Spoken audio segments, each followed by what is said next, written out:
రవీంద్రనాథ్ గారు మరొక కాలర్ అయితే ఉన్నారు, శ్రీనివాస్ గారు విజయవాడ నుంచి. శ్రీనివాస్ గారు నమస్కారం అండి. నమస్తే అండి. చెప్పండి, సమస్య ఏమిటండి? మాది వినుకొండ సార్. ఓకే. అది మాది ల్యాండ్ 158 సెంట్లు సార్. ఓకే సార్ చెప్పండి, వినిపిస్తుంది. 158 సెంట్లు అయితే మా మామయ్య గారు 35 సెంట్లు అమ్మేశారు సార్.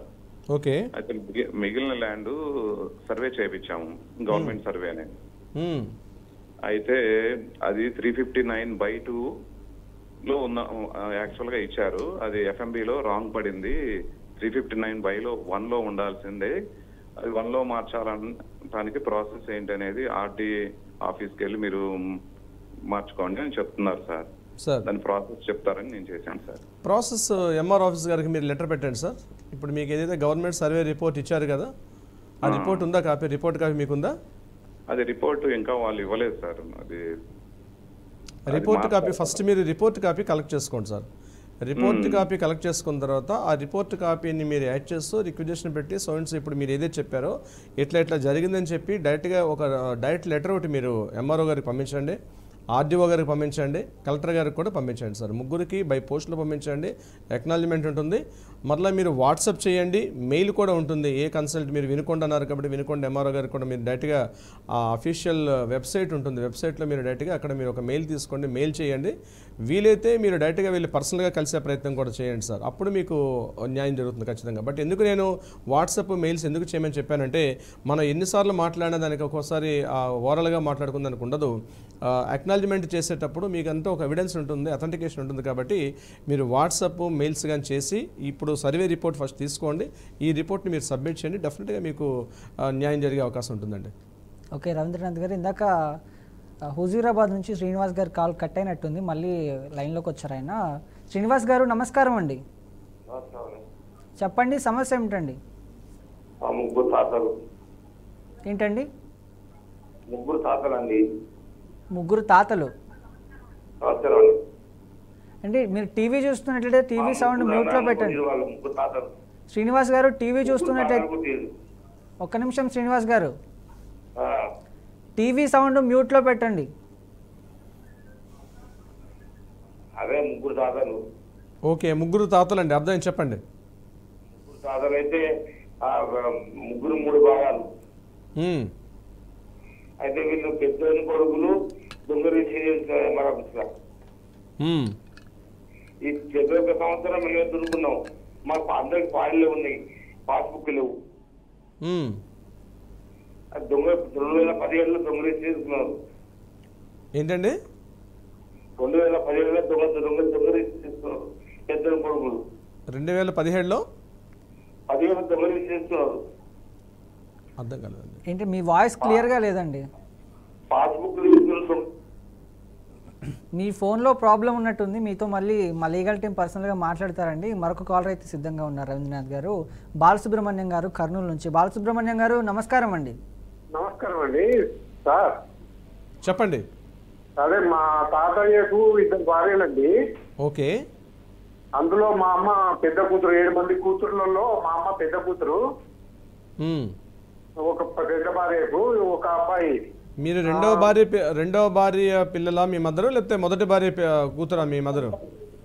మొదటి భార్య కూతురు మా అమ్మగారు. మా అమ్మగారు తర్వాత రెండో భార్యకు 5 మంది పిల్లలు, ఒక ఆడపిల్ల. వాళ్ళకు పొలాలు ఉన్నాయండి. ఒక్కొక్కరికి 50 ఎకరాలు. వాళ్ళ 50 ఎకరాల పొలాల్లో మొత్తం వాళ్ళే జెంట్సే ఆక్యుపై చేస్తున్నారండి. ఓకే.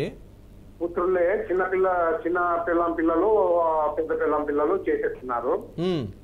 వేరే ప్లేస్ లో ఉన్న స్థలము ఇది ఆడపిల్లలకండి. ఇది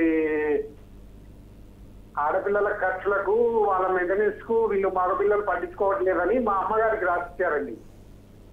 ఈ 8.5 ఎకరాలు రాసిచ్చారు. రాసిస్తే అప్పుడు గత 40-50 ఏళ్ళ నుంచి కూడా మా అమ్మనే దాన్ని హ్యాండ్ ఓవర్ లో ఉంటూ దానికి పన్ను కట్టుకుంటూ చెట్లు దిగినా ఇంకోటి ఏదైనా మొత్తం ఈమెనే చూసుకుంటూ మగపిల్లలకు కానీ ఆడపిల్లలకు కానీ ఏ జబ్బులు వచ్చినా ఏ సమస్యలు వచ్చినా ఈమెనే చూసుకుంటుందండి. వాళ్ళు ఒకనాడు వచ్చి మా అమ్మ మీదకి వచ్చి దౌర్జన్యంగా నువ్వు రాసిస్తావా, ఆడపిల్లలకు ఒక చింత ఇచ్చేయలేదు, మీరు ఎవరు అడిగారు? కాదండి, ఇప్పుడు మీ మదర్ మీద రాసిస్తా అని చెప్పి ఎవరు అడిగారు? మా తాతయ్య గారు రాసిచ్చారండి. ఓకే, అది అర్థమైంది. ఇప్పుడు మీ మదర్ గారి యొక్క ప్రాపర్టీని మాకు రాసివ్వమని చెప్పి ఎవరు అడిగారు అంటున్నా? వీళ్ళు చిన్న పిల్లలు ఇంటి దగ్గరకు వచ్చి నేను లేనప్పుడు, ఎవరు లేనప్పుడు ఆడపిల్లలు 2 ఉంటే ఇంటి దగ్గరకు వచ్చి దౌర్జన్యం చేసి రాసిస్తారా లేదనంటే ఆమె భయపడిపోయింది. 82 ఏళ్ళండి మాకు. ఉన్నారా ఇప్పుడు మీ మదర్? ఉన్నారా? ఉన్నారండి. ఆమెకు స్ట్రోక్ వచ్చింది వాళ్ళు బెదిరించడం వల్ల.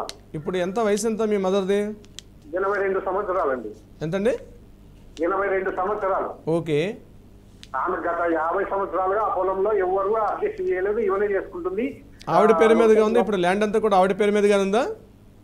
ఆమె పేరు మీద ఎంఆర్ఓ గారు రాసేయండి అని మా తాతగారు ఫార్వర్డ్ చేసి నేను ఆరోగ్యం బాగాలేదు రాసేయండి అని ఒక లెటర్ ఇచ్చారండి ఆ రోజుల్లో. ఓకే, ఇప్పుడు మీ మదర్ గారి పేరు మీద ఉందా ప్రాపర్టీ అంతా కూడా? ప్రాపర్టీ 4 ఎకరాలు ఒకటి ఇచ్చారండి. మీ నాన్నగారు చెప్పినారని మొత్తం చెల్లికి ఉండారండి రిజిస్ట్రేషన్. ఇప్పుడు వరకు గ్రామస్తులను అబ్జర్వేషన్ చేసుకుంటూ 4 ఎకరాలు మాత్రమే మీ నాన్న చెప్పడం వల్ల చేస్తాము, మిగతా 4.5 ఎకరాలు మళ్ళీ నెక్స్ట్ టైంలో చేయాల్సి ఉంటుంది, అంటే ఒకేసారి చేయడం మాకు ప్రాబ్లం ఉంటుందని ఆ రోజుల్లో చేయలేదండి. ఇప్పుడు మీరు ఎంతమంది పిల్లలండి మీ మదర్కి? మీరు మా మదర్కి మేము 3 అండి. 2 మగ పిల్లలు, 1 ఆడపిల్ల అండి. ఓకే, ఇప్పుడు మీరు ఏం చేస్తారంటే సార్ మీరు ఆర్డీఓ గారిని కలవండి వెళ్ళి. మీరు కర్నూలులో ఉంటారు కాబట్టి కర్నూలు టౌనా దగ్గర విలేజ్? ఇది దగ్గర విలేజ్ అండి, మహబూబ్నగర్ డిస్ట్రిక్ట్. మహబూబ్నగర్ డిస్ట్రిక్ట్ కిందకి వస్తుంది. సో మీరు డైరెక్ట్గా మహబూబ్నగర్ డిస్ట్రిక్ట్లో ఉంటే మహబూబ్నగర్ టౌన్లో ఉంటారు ఆర్డీఓ గారు. మీ మదర్ని కూడా తీసుకువెళ్ళండి. తీసుకువెళ్ళి డైరెక్ట్గా ఆర్డీఓని కలవండి. ఎందుకంటే 82 ఏళ్ల వయసు కాబట్టి ఆ ప్రాపర్టీ షీజ్ సీనియర్ సిటిజన్ అంటారు. ఆవిడ ఇప్పుడు సీనియర్ సిటిజన్ ఆవిడ. సో 2007 ప్రకారం ఆవిడ ప్రాపర్టీస్ మీద కానీ అదేవిధంగా ఆమెకు దేనికి సంబంధించిన ఇష్యూస్ ఉన్నా ఆర్డీఓ గారు సాల్వ్ చేస్తారు. మీరు కోర్టుకి వెళ్ళకండి, టైం పడుతుంది. మీరు కోర్టులకి పోలీస్ స్టేషన్కి వెళ్ళకుండా డైరెక్ట్గా ఆర్డీఓ గారిని వెళ్ళి కలవండి, డైరెక్ట్గా కలవండి. లెటర్స్ కానీ అట్లాంటివి ఏం కాకుండా మీ మదర్ని తీసుకెళ్ళండి. ఇప్పుడు మీరు అనుకున్నటువంటి ఈ ప్రాబ్లం ఏదైతే ఉందో, 2వ భార్య పిల్లలు ఇలా వచ్చి మదర్ మీద ఇలా చేస్తున్నట్టుగా దౌర్జన్యం చేస్తున్నట్టుగా ఉన్నటువంటి విషయాన్ని మీరు ఆర్డీఓ గారి దృష్టిలో తీసుకెళ్ళండి. ఎందుకంటే మనకు తెలంగాణ ప్రాంతంలో ఆర్డీఓలకు ప్రత్యేకంగా కొన్ని చట్టాల ద్వారా ఆర్డీఓ కొన్ని పవర్స్ ఇచ్చారండి, అధికారాలు. ఆర్డీఓ గారు పూర్తిగా చూస్తారు దీనికి సంబంధించినటువంటి. మీరు డైరెక్ట్గా ఆర్డీఓ గారిని కలిసి, అది కూడా సీనియర్ సిటిజన్స్ యాక్ట్ అని 2007 ఉంది, ఆ యాక్ట్ ప్రకారం మీరు ఆర్డీఓ గారిని ప్రత్యక్షంగా కలిస్తే మీ ప్రాబ్లమ్ సాల్వ్ అవుతుంది. ఒకవేళ ఆర్డీఓ గారు బిజీగా ఉంటే అక్కడ డిఓ గారిని కలవండి, డిఓ గారి త్రూగా ఆర్డీఓ గారిని కలవండి. సార్ మా రిక్వెస్టింగ్ ఏంటంటే సార్, వాళ్ళు ఏం చేస్తున్నారంటే ఈ పొలంని వాళ్ళు రిజిస్టర్ చేసుకున్నారు సార్, 4.5 ఎకరాలది. ఒకవేళ రిజిస్టర్ చేసుకున్నా ఇబ్బంది లేదు సార్. రిజిస్టర్ చేసుకున్నా రిజిస్ట్రేషన్ క్యాన్సిల్ అవుతుంది. మీరు ఆర్డీఓ గారిని డైరెక్ట్గా వెళ్ళి కలిసి, సార్ ఇట్లా జరిగింది, వాళ్ళు బలవంతంగా చేసి రిజిస్ట్రేషన్ చేయించుకున్నారని చెప్పి మీరు వెళ్తే కుదరదండి. మీ మదర్ డైరెక్ట్గా ఆఫీస్కి వెళ్ళి మాట్లాడాల్సి వస్తుంది. మీరు తీసుకువెళ్ళండి, ఆర్డీఓ గారు కూర్చుని మాట్లాడతారండి. 1 గంట 2 గంటలు కూర్చున్నా డెఫినెట్గా ఆర్డీఓ గారు మాట్లాడతారు. మాట్లాడి విషయం అంతా చెప్పండి. వెళ్ళేటప్పుడు మీ ఆధార్ కార్డ్స్, మీ అడ్రస్లు, మీకు స్థలానికి సంబంధించినటువంటి అన్ని రకాల అడ్రస్ ఏవైతున్నా ప్రూఫ్స్ ఉన్నాయో అన్నీ తీసుకుని వెళ్ళి ఆర్డీఓ గారిని ప్రత్యక్షంగా కలవండి. మీ ప్రాబ్లం ఆర్డీఓ గారు తప్పనిసరిగా చేయాలి. ఆయనకి యాక్ట్ ఉంది, ఆయనకి అధికారాలు కూడా ఉన్నాయి. ప్రత్యేకంగా మీరు కోర్టుకి వెళ్తే చాలా టైం పడుతుంది. కోర్టుకి వెళ్లకుండా యాజ్ ఎ సీనియర్ సిటిజన్గా మీ మదర్ అక్కడికి వెళ్తే న్యాయం తప్పగా జరుగుతుందండి. నమస్కారం. నమస్కారం అండి.